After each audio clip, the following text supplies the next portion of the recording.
came to know the Lord because I was challenged and provoked to jealousy by Gentile Christian believers while I visited Canada for a few weeks. And God really blessed me in the ability to combine two of my greatest passions in life. One of them is my professional background, which is media and advertisements. And the other one is the word of the Bible, theology, the gospel, and I'm actually about to just now complete my doctorate with Dallas Theological Seminary. Don't worry, I'm not, thank you. I'm not anything.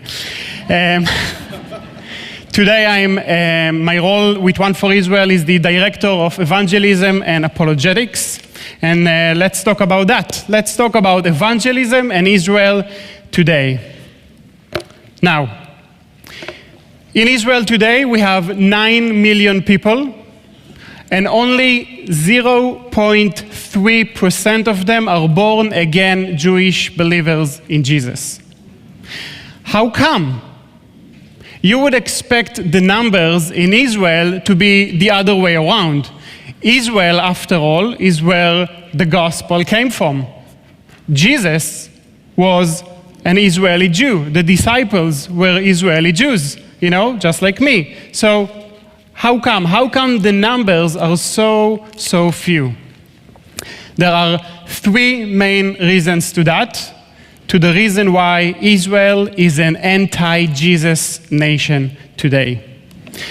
Reason number 1 is replacement theology and anti-Semitism. For 2,000 years now, many in the church did not really know what to do with this concept of Israel. After all, a nation with no language, a nation with no land up until 70 years ago, is basically a nation without hope. You know that history teaches us that most nations disappear within 3 to 5 generations in that situation that we've been in for 2,000 years. So when many of the church fathers realized that most Israel rejected the gospel, they thought God probably replaced Israel, teaching that God changed his mind about the promises he gave Israel in the Old Testament. But in Romans chapter 11, Paul is arguing against it, teaching about the remnant, he himself being one of the remnant, and so am I. And he says, I ask then, did God reject his people? By no means. I am an Israelite myself, a descendant of Abraham from the tribe of Benjamin. God did not reject his people whom he foreknew. So, the problem is that replacement theology oftentimes leads to anti-Semitism. And if we look at the church history, that's exactly what we see. A few examples: the Crusades, the Inquisition. An Inquisition, if you don't know, it's when Jews would be forced to convert to Christianity against their will, and they had to choose that or dying. Pogroms. Pogroms mainly happened in the 19th and 20th century in East Europe, where mainly Catholics would come in the middle of the night into Jewish villages, put the village on fire, and massacre the people, including some of my own family. Blood labels. Blood labels is when Christians are used to tell one another, also Eastern Europe mainly, that during Passover, we Jews kidnap Christian kids, we kill them, and we turn them into matzah balls for our Passover meal. Now, this is obviously a big fat lie. We never did that. We turned them into gefilte fish. Another example is the Holocaust. My grandmother was able to escape the Holocaust not before she was tortured by the Nazis, who did things to her such as pull the nails out of her fingers, telling her that that's because she rejected Christ. If you go to the Holocaust Museum in Israel, you'll see a big picture of the Pope and Adolf Hitler together shaking hands with one another. My point is not to criticize the Catholic Church. My point is to show you how we Jews automatically associate you all, Gentile Christians, with this horrible history. We Jews think that all Christians are under the Pope, and we Jews think that to some degree all Christians dislike us. And that is why it's very easy for us Jews to put you all in a box and ignore your Gentile message and ignore your Gentile God. But, we cannot really escape. I cannot escape my Jewishness, even as a follower of Jesus. You only have to look at my big Jewish nose to realize that. And we and our team, we are not something foreign, something different, who speaks this other language and looks different. We are one of them. We are Jews ourselves. We are Israelis. We speak Hebrew. By the way, my French accent is not French, it's Israeli accent. And that all leads me to reason number 2. Reason number 2, I call it blind love to Israel, sometimes. And it's sometimes also known as dual covenant theology, which basically means that we Jews are saved just because we are Jews, having nothing to do to our faith or unfaith in Jesus. Okay, so if we are saved without Jesus, nobody needs to tell us. There is no reason to tell us about Jesus. So that's reason number 2. And this one is pretty much the other extreme of the first reason. It's the kind of people who love to quote to me Psalm 122, pray for the peace of Jerusalem, but they never ever quote Paul's prayer in Romans chapter 10. My heart's desire and my prayer to God for Israel is for their salvation. So I believe that the peace King David was praying for, that we all love to quote, will only happen when Paul's prayer will become true. And I know most of you probably know by heart Genesis 12:3, I will bless those who bless you. But my question is, what does it mean to bless Israel? How do you bless Israel? If your love for Israel is only expressed as a political love and support, then that is not really blessing Israel. I want to share with you the top causes evangelical Christians in the world give money to in Israel the most, thinking they are blessing Israel.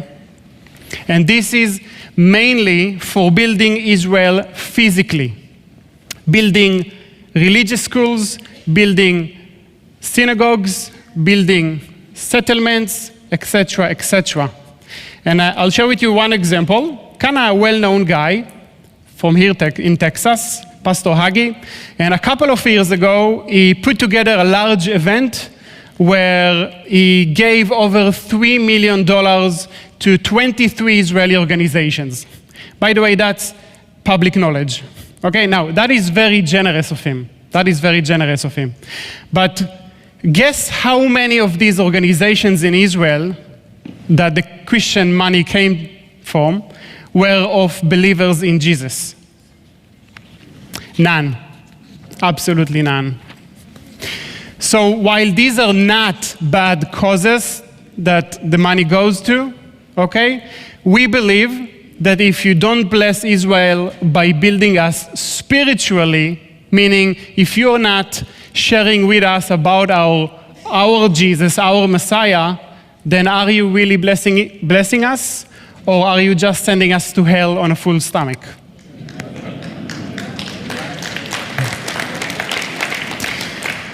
I believe that your calling as Christian Gentiles is not to buy us more tanks or build more religious schools.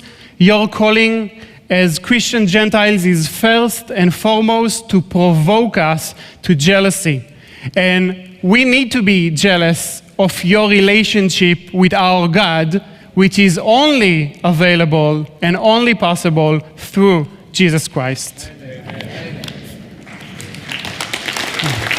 Amen. Okay, this leads me to reason number 3. And that is what our rabbis teaches us about Jesus in those synagogues and religious schools that some of you maybe helped build. Okay, let's talk about the word Jesus, about the name Jesus. The connotation of Jesus in the West, like Europe and here in the States, is usually pretty positive. People might not like Christianity, they might not like Christians, but they're usually okay and maybe even positive with Jesus himself.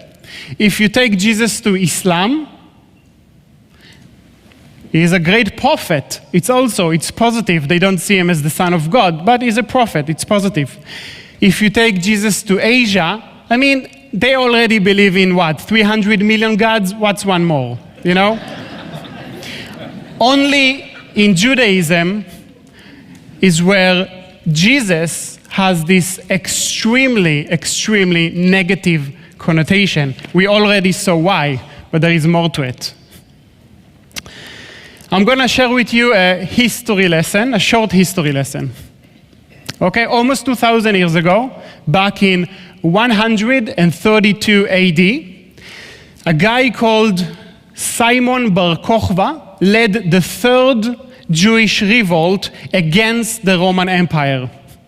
When halfway through the revolt, Rabbi Akiva declared Simon Bar Kokhba, who by the way was a soldier famous of his barbaric cruelty, to be the Messiah. In the beginning of the revolt, the Jewish followers of Jesus agreed to help in what seemed at the beginning to be a campaign to fight for and protect the land of Israel and especially Jerusalem. However, after Rabbi Akiva's declaration that Bar Kokhba is the Messiah, the Jewish believers in Jesus had to withdraw from the revolt because obviously this dude is not the Messiah. We are not going to follow him. Rabbi Akiva and the Sanhedrin took it really, really bad, and they considered us to be traitors of Judaism from that point on, leading them to create rules against Jewish followers of Jesus, in order to basically kick us out of the synagogues, kick us out of Judaism. These laws forbidden other Jews to even associate with followers of Jesus. Until today, 3 times a day in every synagogue, they repeat the Birkat Haminim, which is benediction concerning the heretics. Guess who are the heretics? A prayer that is basically cursing Jesus and his followers. And we, as followers of Jesus, we cannot pray that prayer. Therefore, we cannot be in the synagogue. Therefore, we cannot be inside the heart of Judaism. Later on in the Talmud is the Jewish Holy Scriptures, the rabbis added awful, false stories about who Jesus was. One example, it says that his mother, Mary, committed adultery with a Roman soldier, and that's how Jesus came about. Another story says that Jesus was an idol worshiper who got his powers from Satan. Sounds familiar? Another story is of a guy named Onkelos, who was a Tana. A Tana is a great rabbinic sage. And in his case, he was an expert in mediumship. Mediumship is the ability to communicate with the dead. Or maybe I should be pointing down. According to that story in the Talmud, they asked Onkelos to communicate with Jesus from the dead, and so he did. And he asked Jesus, again, that's according to the story in the Talmud, not my opinion. He asked Jesus, "Where are you and what is going on with you?" And Jesus replied, "I am in hell, and my punishment is to be boiled in feces forever and ever, because I was a false Messiah and a false prophet. There are more awful stories about Jesus in the Talmud and about us, the Jewish believers, but I think you've got the idea. In Judaism, Jesus is considered to be the worst enemy of all times. Jewish people look at Jesus as the blame for anti-Semitism in the world. Now remember, in Jewish history, any kind of a spiritual message that somebody wanted to bring in must be first approved by the gatekeepers, who are the Orthodox rabbis, who used to be the Pharisees. We see that in the New Testament, and they rejected Jesus and his message. And Jesus himself accused them in Matthew chapter 23, verse 13. Scribes and Pharisees, hypocrites, for you shut the kingdom of heaven in people's faces. And for 2,000 years now, Jesus is kept out of Judaism. And for these three reasons, you now understand why Jesus is the best kept secret in Judaism. By the way, I realize that what I've just shared with you about Jesus in the Talmud can cause your heart to react in bitterness and hatred even, enmity and resentment against Jewish people, which can lead and will lead to anti-Semitism. But please choose compassion and grace like the heart of Jesus when he was on the cross. Father, forgive them, for they do not know what they are doing. Amen. So now you understand why most Jews do not believe Jesus to be the Messiah, and why Jewish evangelism is so difficult like no other. Now, how is all of that relating to what is going on today and to the conference today?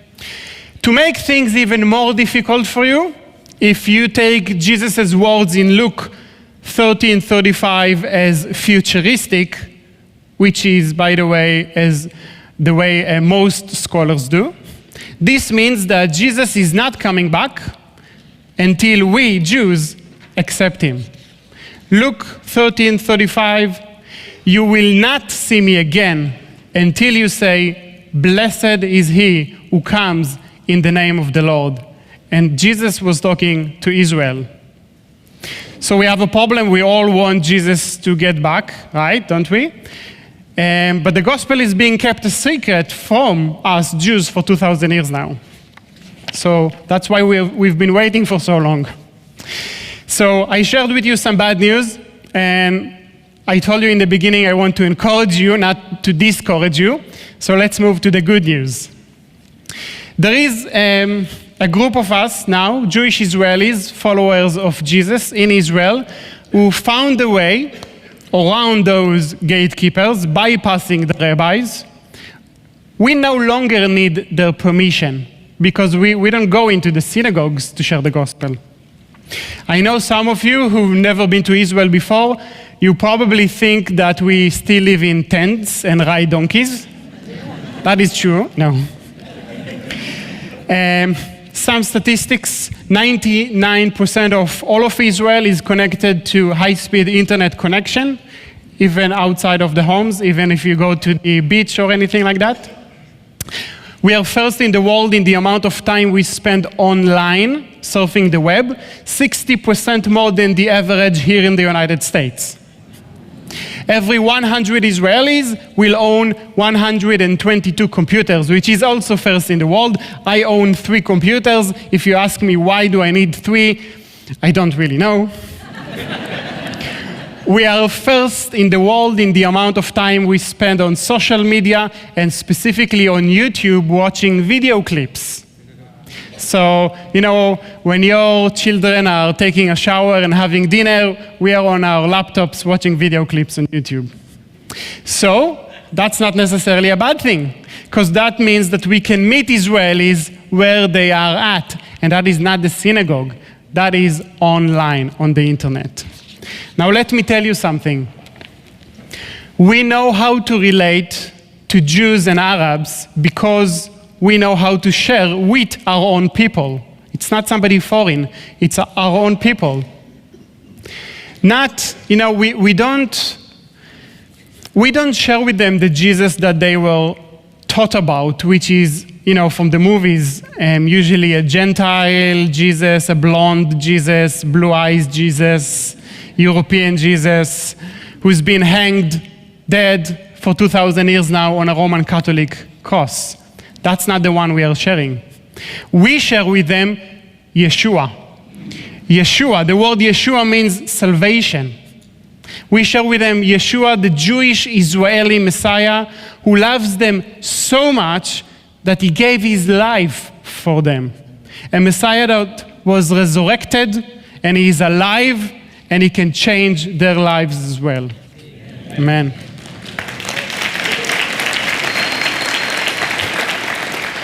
Okay, how do we do that? How do we share with them? Most of our work is in the Hebrew and Arabic language, but we also have some content in English that is available for you. I will quickly run with you over a few things that we do. When you come to Israel, or as an Israeli, if you walk into a secular bookstore, you can find any kind of book on spiritualism and religion besides one book. You will never find the New Testament in Hebrew in bookstores in Israel. So we make sure that it is available for them in any possible way for free.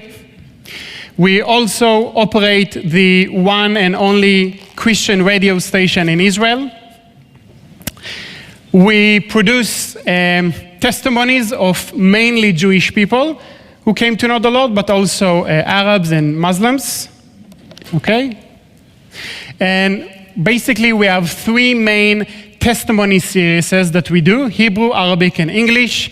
And on the screen, you're going to watch now a 2-minute short teaser of the Hebrew ones with English subtitles.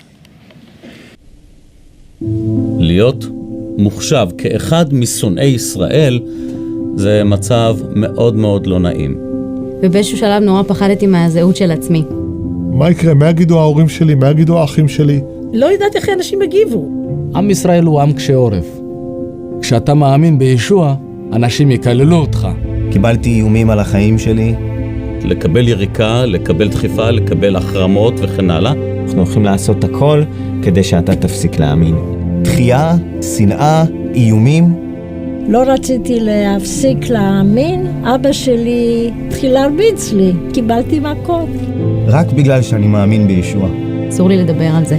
ולכן האינסטינקט הוא להסתיר את זה. אף אחד לא צריך לדעת על זה. התביישתי בזה. זאת האמת. איך זה שעם שלם הולך אחרי הוראת שקר? האם מנסים להסתיר מאיתנו משהו? 2000 שנה משקרים לעם שלי. תקשיבו. ישוע. יהודי לחלוטין. הוא חיכה 2000 שנה. ישוע הוא אל שדי. הוא משלנו. הוא המשיח היהודי. הוא מת בשביל כולנו. ישוע קפץ למים להוציא אותי. הוא נתן לי חיים במוות שלו. איך אפשר לא לתת את החיים שלך בשביל מישהו שעשה דבר כזה בשבילך? אין מצב שאני אגיד לזה לא. האהבה הזאתי. אהבה מושלמת. אנשים זקוקים לישוע. איך אני יכול לשמור כזה דבר בסוד? אני יהודי שמאמין בישוע המשיח. כבר לא חיפשתי להסתתר. אני לא יכולה להתכחש בתוך תוכי. והחלטתי פשוט ללכת אחריו. אין יותר אמיתי מזה עכשיו, כבר כל המדינה יודעים על זה. הרגשתי חופשי, ממש חופשי וקל.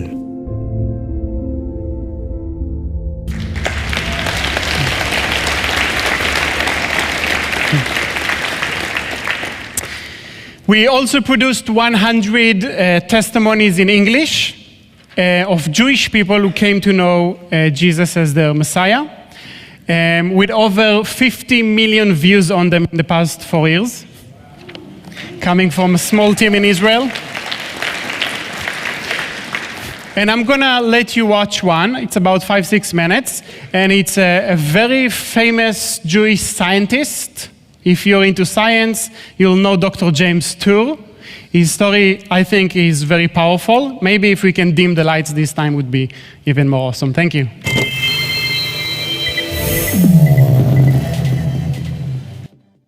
I got my PhD in the field of organic chemistry, postdoc at Stanford University. Joined the group of a man who was going to win a Nobel Prize in chemistry.